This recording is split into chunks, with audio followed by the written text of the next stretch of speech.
like shooting a feature film, or a big project that I know I need to be on my tensions and I'm going to have to direct. It's like being an orchestra that you need to be able to communicate, and it has to be fluid. And I know that for that you need to be in a very good mind space. So usually it's like training basically. I'll go running or I'll go walking just to get rid of all that anxiety that can come with that pressure, and the idea of excelling, the pressure of excelling and to be good at what you do. Yeah, I do see filmmaking a little bit like training. You need to be in a good mind, physically and mentally. It's like a performance. Well, it is a performance. At the beginning when you're on set, you're the first that has to speak out to the team and encourage them and give them the motivation to make the day and in good spirit and good ambience on set. And you have to give so much energy to your actors as well, to motivate them, to give them the right intentions that you're envisioning. I think it's about giving a lot, and that can be tiring, and that's why you need to be, in good shape. I see it as an athlete, as training. It's very important. Okay. I don't know if you that way, because a project is a long time from script writing to finishing. It's a marathon. It's a very long time that you're dedicated to your project, and you need to sustain that same level of creativity and energy and communicate that motivation and determination to your collaborators. So I'm not sure how you see it, but that's the way I see it. No, but I see a lot of truth in what you say. And I even feel like even after, it's not because you're editing and you finished your post-production that the movie is really finished. Then it's like distributions and getting it into maybe, because I feel like I worked on it so hard. I would love if people could see it. So just that for me, because I started the distribution of my films myself, because I didn't learn anything about that in school. But yeah, and it was such an other world, like deadlines and submissions, and the cost, it was so much. I was very fortunate that it worked, and now I have a distributor, and it's like when they accepted me, I was like, oh, thank you so much. I couldn't reply to all these emails and keep on and stay on top of it. And I think one of the regret that I have with this pandemic is that, well, there's no screenings, and I've never seen any of my movies on a movie screen. I've only seen it on my computer. And I'm like, I haven't had the chance of like also meeting people. Like I've been in this Concordia bubble this entire time, but I've never been to a Q&A. Well, I have as someone who as a visitor or someone who attends the film festival, but never as a filmmaker. And I was like, okay, I can't wait for my first experience. But my first experience is in my living room or on this Instagram live, so I'm happy. But yeah, I hope it happens, because I do think festivals and the relationship with the public and presenting your work is quite nerve-wracking, but at the same time that we make movies for audiences and to touch people and to share stories, and that experience is very valuable. And that's what I think all filmmakers these days are quite sad to release their films and not be able to travel to those festivals and meet other filmmakers and just be sucked into this kind of very creative energy, and meeting people from around the world and just seeing what's happening. Filmmaking is a doorway into what's happening in the world, and stories coming from all over, and it's a good it gives you a good taste of what people are living all around the world, and I think that's beautiful. yeah. So a lot of my education comes from film. you know. So there's that. But one day, if, we will be able to be spontaneous again, and and live. For instance, right now, it's like Rendezvous du Cinéma Québécois has just started, and it's a festival that I Yes. really love because it's like everybody's at the same level, and you can just chat with anyone, and they have a very diverse programs, and I learned a lot. Like, I saw my first experimental films there, and I'm like, okay, you can do things like that. Okay. And then you kind of learn, and it also nourishes you in a way. Not in a way, it nourishes you, period.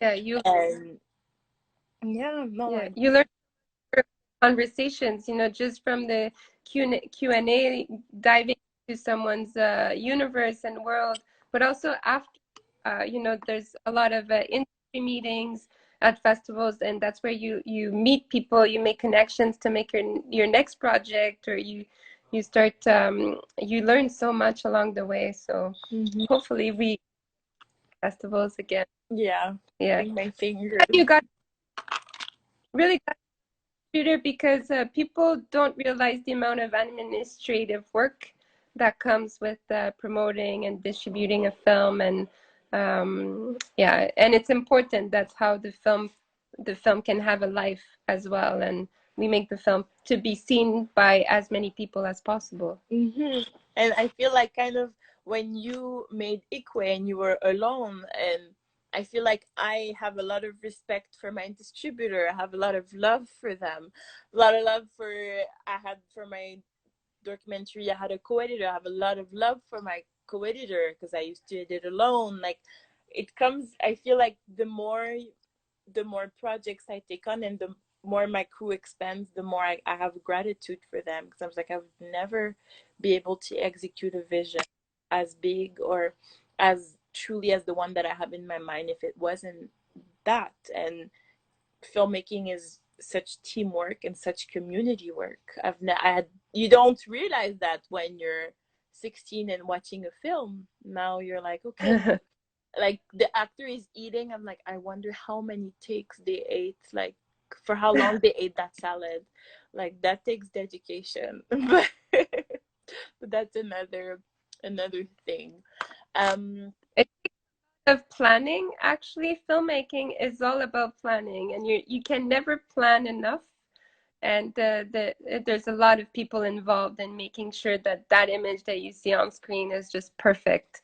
I was really impressed by the amount of people involved and what is required to make, polished film. But it's not always necessary. I do think, smaller budget films that you do with yourself with your own camera can be just as good and authentic and raw and touch people as, some a film that has multi-million special effects and explosions, and but the story is just not there. So there's mhm. all types of film. You need to find which one is the best for you, and what kind of stories you want to tell. Mm, no, I really stand by that 100%, 100%. And I feel like also, as creators, we have this responsibility towards the content that we're creating, and the characters and the stories that we decide to portray. And I was wondering if your identity as, like, I don't know if that's the proper word, since you're mixed, can I still use métis? But as someone from, like, a pluricultural background, how does that shape your creativity and the stories that you decide to tackle? I think from the beginning, I was always interested in stories or characters that would challenge those kind of frontiers and borders, that would trying to find its place in society, or trying to where do they fit in the world. From the very beginning, I was always trying to bring positive representation of Indigenous people on screen, and really countering what we see in the media very often, especially when it comes to Indigenous women. I made a lot of films about successful stories, just like the MMA artist Ashley Nichols, that's, you know, just really amazing at doing what she does. And for me, it's just very successful. She's a role model. Or this, I did a documentary on the train line that goes from Sept-Îles to Schefferville, and it's a train line owned by a group of indigenous people. And I mean, it needs to be celebrated. It needs to be told. And I was always attracted by kind of those stories of resilience and people that work really hard to attain their dreams. um yeah, it's just trying to break away, bring kind of this modern representation and contemporary representation, and talk about the issues that are important to me and that affect me, and that I feel important to talk about. Mm. Yeah. And did you see from your first film to today, did you see some change in the way that indigenous people and communities are represented on screen? Definitely, there's much more filmmakers out there, I would say. We see movies in the theater and the cinemas everywhere, going to film festival worldwide. Imaginative has done a tremendous job. Imaginative is the largest Indigenous film festival in the world, based in Toronto. They've done a tremendous job in promoting Indigenous filmmakers and films around the world at huge film festivals. And I think there's more presence in the media, and just, you know, people taking their space and wanting to be heard, and you know, also institutions realizing the role they can play in training and promoting and making sure that there's more diversity in our on screen. You know, it's about time. It's not just Indigenous, it's everyone. Mm-hmm. We you know, we can't just keep having the same kind of filmmakers doing over and over the same stories. We need to have a diversity of voices, and I think it's slowly changing. And like we need those training as well, to have crew members be part of that diversity as well, and those stories are entirely made by diverse voices, not just one filmmaker produced by, you know, being the only person from diversity into the crew. It needs to be much larger than that. Mm-hmm. I really agree.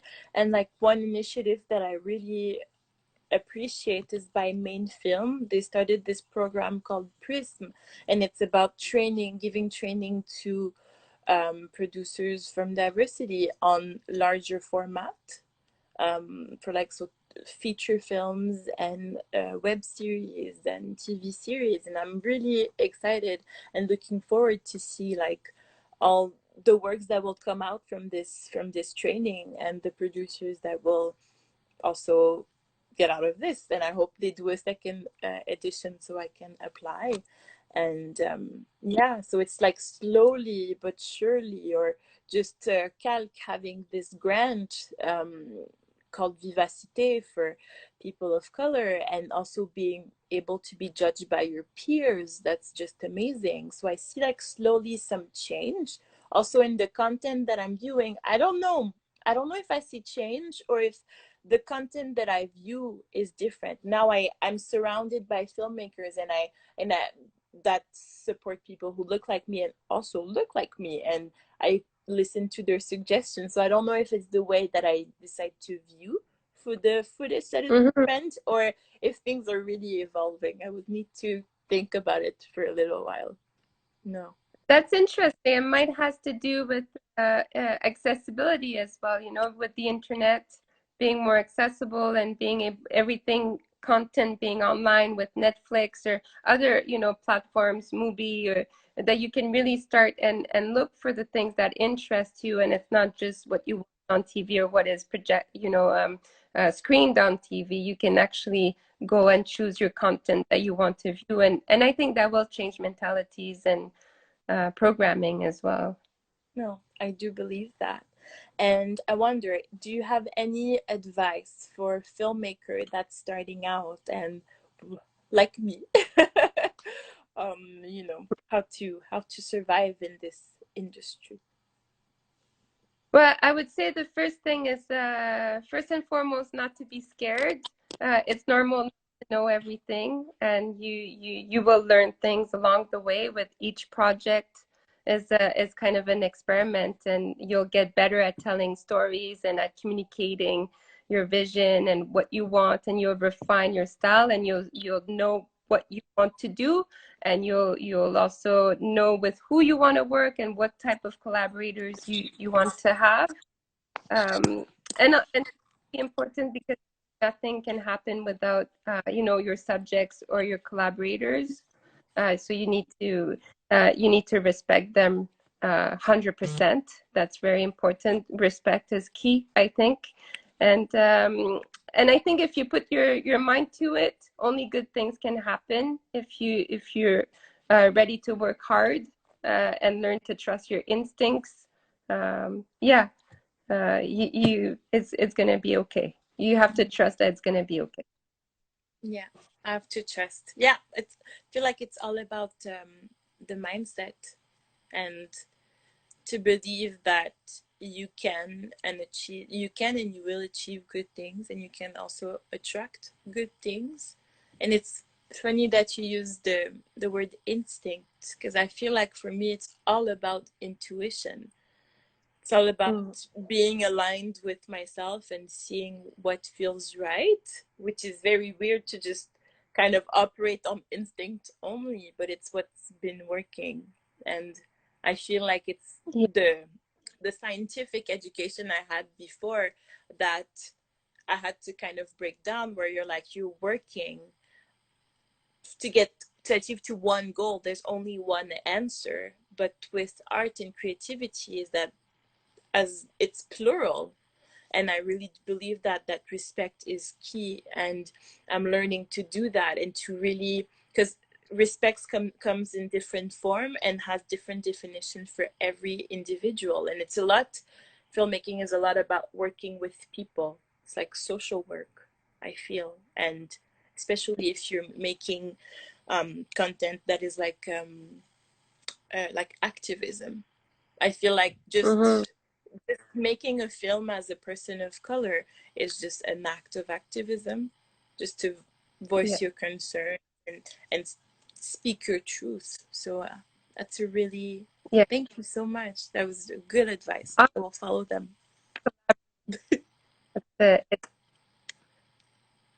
I I think one thing I would add is to make sure you finish what you started. You would be so proud of yourself after that. It's easy to not finish because you feel maybe you're not there, or it's it's not exactly what you want to do. But just the act of finishing something, you never know what's gonna happen out of that. And it's the idea of starting something and finishing it. There's a lot of pride that comes with that. mm, So I agree 100%. We received a question. Uh, I don't know if you can see it. ah. No one has seen it yet. It's not out. So in a cinema near you, hopefully soon. But I don't know yet. I don't have those details. Mhm. I don't know if anyone in the chat had questions. I'm all out of questions. It was really nice talking with you, Laura. Me- Super, super cool. yeah, me too. I'm very glad we finally got to hang out on this live. Absolutely. Yes. Do you have a question that you wish I had asked you, or that a topic you wish we had tackled?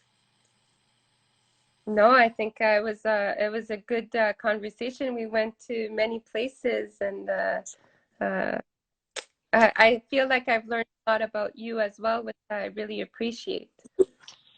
Well, thank you for taking interest and taking the time. I feel really proud and honored to have spoken to you today. And also And thank hopefully in person soon at Yes, a film festival. yes, please, please, please, please, please. And yeah, have a good evening and talk to you soon.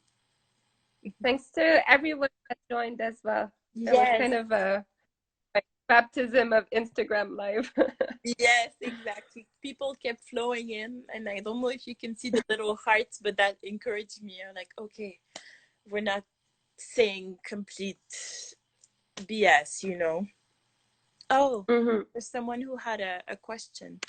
And they said, as someone who works on post production, do you think that sometimes this last stage gets a little less attention? I would say absolutely not. It's super important.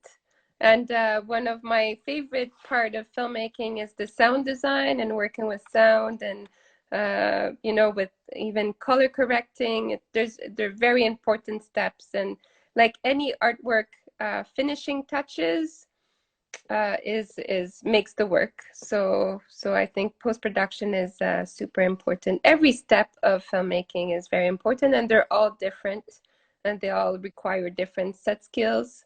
But yeah, I like post production. I Oh, respect people that work in post production. they do. They do. It's a lot of hard work. And also, I feel maybe it's because here it's a culture of directing and the emphasis is put on the production, but I think maybe the people who watch the films will not put attention to that, but the people who make them know that all the works goes there, and the post-production workflow is key and essential. And that's what I learn on every single one of my projects, is I have a lot of respect. And yeah, Mhm. the person says, I agree, especially as a sound designer and composer myself. Well, nice to meet you. Acousmatic sounds. Yes, and I Yeah. did notice that in your film, sound was very important, since there were lack of not lack of, but there wasn't any dialogue. It was more the images that were speaking themselves, and the mood and the sound design really helped me dive into the universe. I really enjoyed that. Really, really enjoyed that. Mm. Well, Thank you. I think on that note, we can say goodbye. Okay. Have a Bye. good evening, everyone. Till Have next a time. good. Yes. Bye bye.